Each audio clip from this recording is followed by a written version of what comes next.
Hello everyone and welcome to a Grand Mesa Jeep Club Trail Day. We have a decent turnout today with a lot of great looking Jeeps and capable drivers. The trail is a mountain track that follows washouts almost the entire time. I would give it a rating of 5 to 6 out of 10. I had to use my lockers once and we get to see 3 winch recoveries and a broken axle shaft in a Dana 35, so no surprise there. Gonna be the star? The trail starts by going up a steep road with several long switchbacks and some amazing views. This is so steep! Today is Sunday, July 22nd. We are at Calamity Mesa, I think is what this is called. We're hanging out with the Grand Mesa Jeep crew. We went to our first meet and greet a few days ago, and they had a camping trip. Everything all right behind us, sir? I saw them a second ago. They're coming. They had a camping trip this weekend, but we didn't find out about it until yesterday, and so it was a little too late. But we wanted to come join the trail. So far, it's already been fun. It's super steep. We probably went from like 6,000 to 9,000 feet. And the tow got off of this hill yesterday. Sheesh, that was Jerry. But you just heard Jerry say they had to tow a guy off of this yesterday because his Jeep wouldn't run at this elevation. I think it may have been an older Jeep. I was going to ask him because the only reason a Jeep wouldn't run at elevation is because it was carbureted. If you don't understand what that is, it's just an older style of engine fuel management that relies on where you set it to where you live. So if you go up in a higher elevation, you usually have to rejet the carb, which is, we won't get into that. But Jerry's the leader of the trail today. He's pretty popular in this Colorado off-road scene. He's done a lot of work documenting the trails, and I think even reopening this trail a few years ago. They came up here and moved a bunch of rocks, and he's an old guy with oxygen, and he's still a go-getter. Holy cow, it's like 1,000 feet drop off right here. We might be here a minute if someone's overheating coming up. Yeah, that was very steep. Yeah, I wonder what our elevation is. Look at, there's a road sign. I know. 10-8 road. 10-8 and 6-3 road. I'm just waiting for the rest of the group. I love when people bring their cute dogs.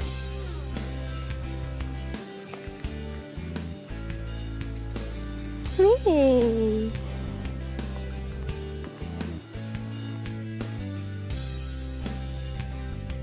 Once everyone caught up at the top, we continue on, still climbing in elevation. Once you pass the upper camping area, the road becomes much less traveled and is very rocky.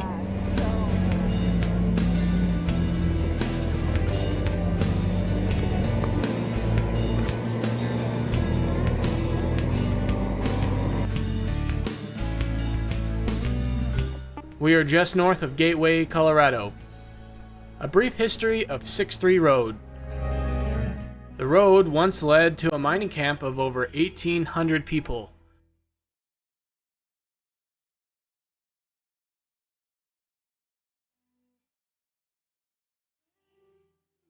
Calamity Camp is named after the mesa southeast of Gateway, which got its name from an event that took place on the mesa in the 1800s. A prospector's mule ate all of his food, leaving him empty-handed for the next 4 days until he reached the next town. Seems like a tall tale, but then again, what wasn't back then?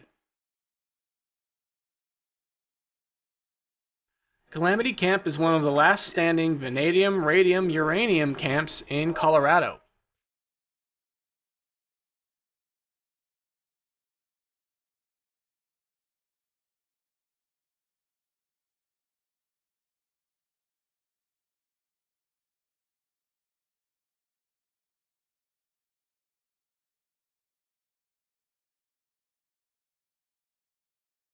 Quick side note about this scene, I was really trying to turn out of the wash here. The dirt was so loose and soft that I was just pushing my front tires, and I did not see or feel that rock that I turned over with my skid plate.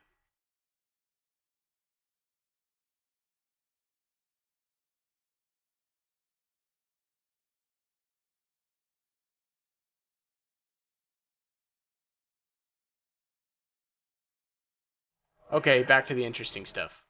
The mining operation started in 1916 and lasted until the 1980s.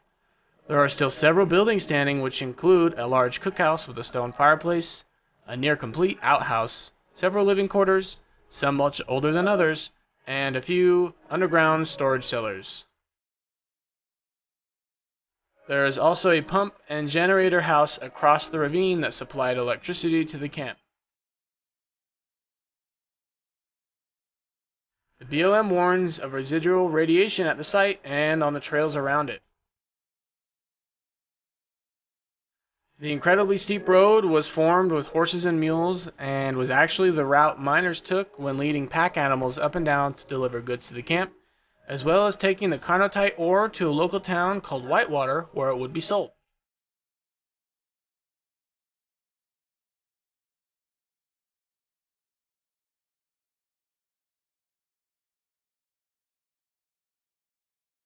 Okay, on to the Jeeps. The camera angle here does not do this hill any justice. It is very steep in two directions. Everyone who took this line struggled to turn, as you can see, but it is not too serious.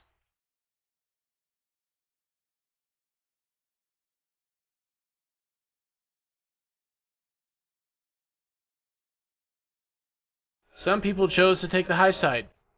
It's steep but a bit easier. Take a look at that sweet electric lime green Rubicon. That is my second favorite Jeep color after Inca Gold, of course.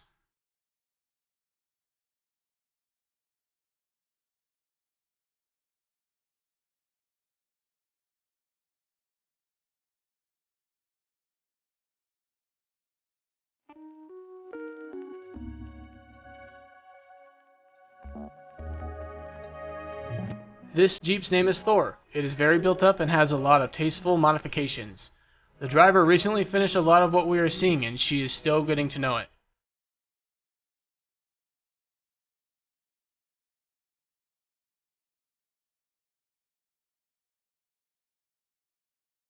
Look at those tires. They are super aggressive and look great with a 15-inch wheel. I am told by the driver that this is her daily driver. Okay, who doesn't love a Comanche? It's always more fun to have a variety of vehicles on the trail so it's not just all JKs.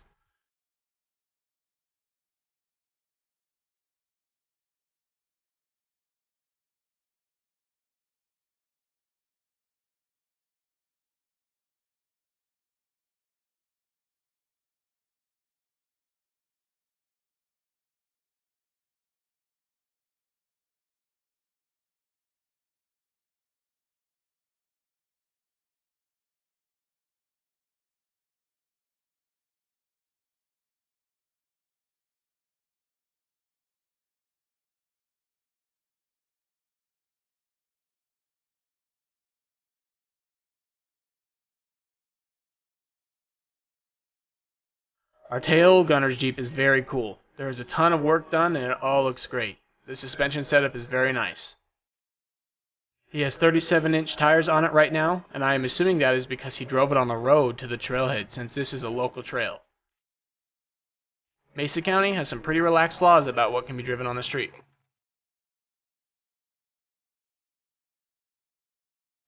I imagine he would normally have 40 or even 42-inch tires on this machine, but tires that large are super expensive, often have very bad road manners, and may even be bias ply, so it's best to avoid taking them on the asphalt. Regardless, it's a very nice Jeep. As you can see, he is a seasoned driver who knows what his rig can do. We will see him walk all over an obstacle later that everyone else struggles with.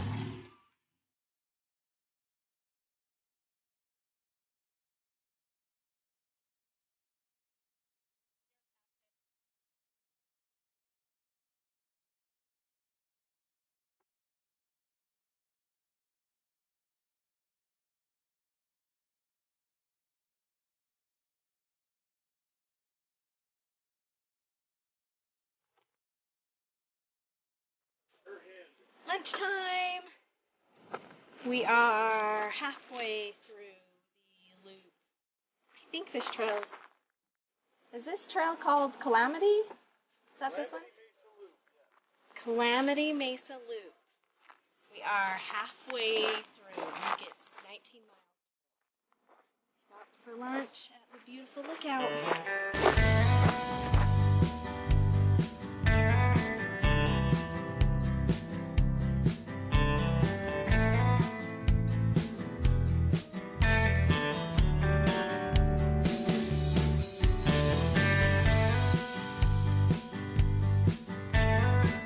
It was way too hot to hang out for long at lunch, so we got going. We immediately hit a nice, short but steep hill with a large rock on one side, followed by a large drop on the other side over the crest of the hill.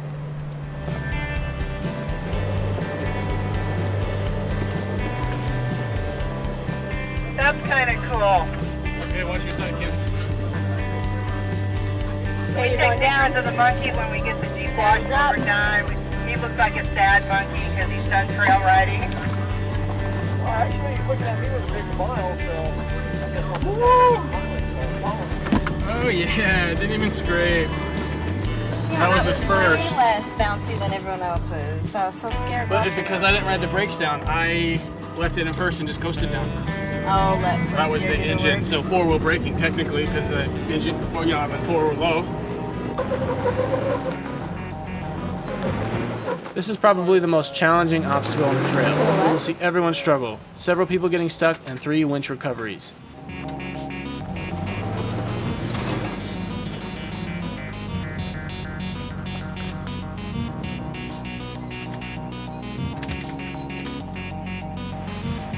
This JK is on 37-inch tires.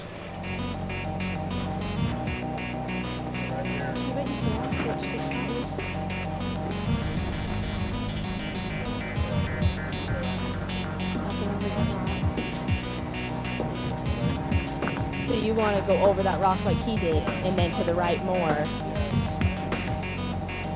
Almost that same line that he's taking.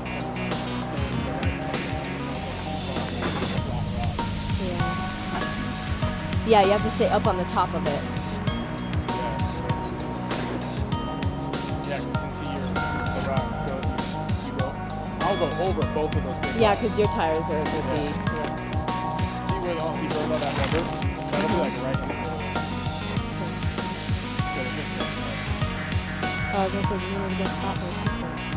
Another JK, but he is on 35-inch tires. He took a very good line and made it look easy. Oh yeah.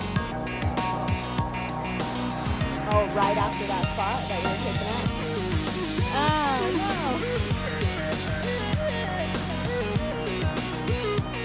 That's all that matters, right?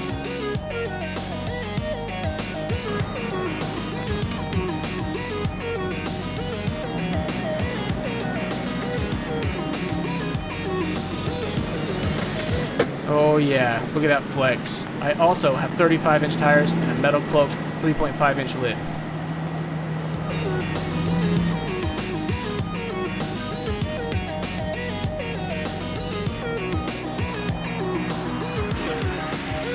I was listening to 2 people here and took a bad line.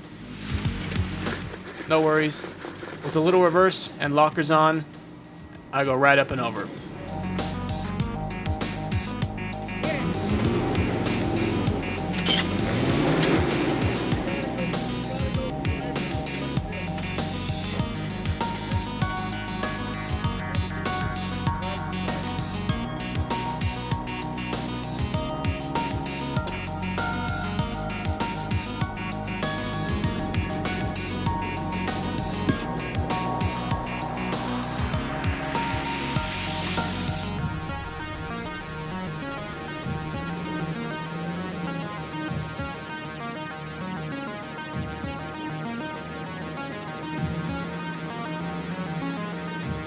Well, tell me if I'm in your way. I can always move. This JK is on 37-inch tires.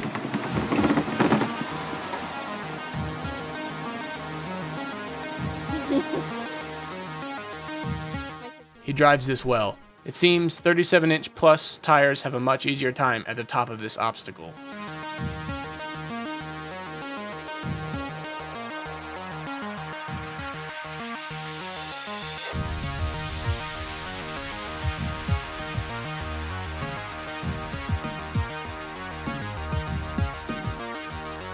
This gray JK is on 35-inch tires.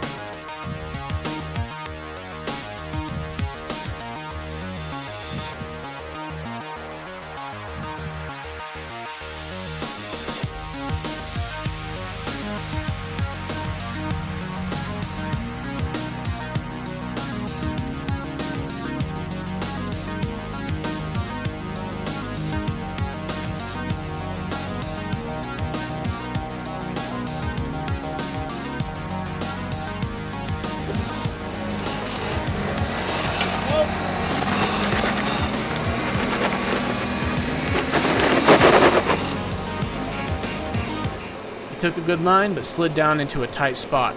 Instead of breaking a knuckle, he decides to do a quick winch to get himself lined up right. His lockers helped him here as well.